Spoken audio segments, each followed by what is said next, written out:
জঙ্গিপুর পৌরসভার পূর্বপাড়ে 12টি ওয়ার্ডে 2 কোটি 19 লক্ষ টাকা ব্যয় করে পাইপলাইনের কাজ শুভ শিলান্যাস করলেন জঙ্গিপুরের বিধায়ক জাকির হোসেন মহাশয় ও জঙ্গিপুর পৌরসভার পৌরপিতা সম্মানীয় মফিজুল ইসলাম মহাশয়।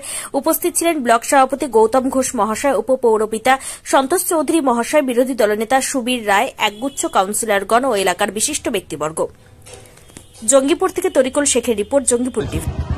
এখানে পাইপ ফুটে গেছে, সাধারণ মানুষের অসুবিধা হয়, তাই 8 নম্বর থেকে বিভিন্ন ওয়ার্ডে যাবে এই পাইপগুলো আজকে শিলান্যাস হওয়ার জন্য এবং কতটা ডিপ সমস্ত কিছু আপনারা শিডিউল টাঙিয়ে দেবেন। আপনারা দেখে ভালোভাবে খবর করবেন, কারণ কাজের আমরা এটা চাই এবং আমরা মাননীয় মুখ্যমন্ত্রীর সৈন্য আমরা চাইব সঠিক কাজ।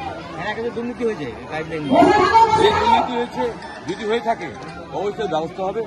আপনারা আমাদের বিরোধী দলের নেতা বললেন যে অনেকে পাইপ জোর করেছে, আমি আপনাকে বললাম যদি হয়ে থাকে সেটাও ইনকোয়ারি করতে বললাম। এখনো যদি হয় সেটা আমরা বলবেন, আমি ইনকোয়ারি করতে হবে, আমি নিজে আবার দেখতাম। অভিযোগ আমাকে দেন, আমরা ব্যবস্থা অবস্থা অভিযোগ দেন, আমি ব্যবস্থা অবস্থা।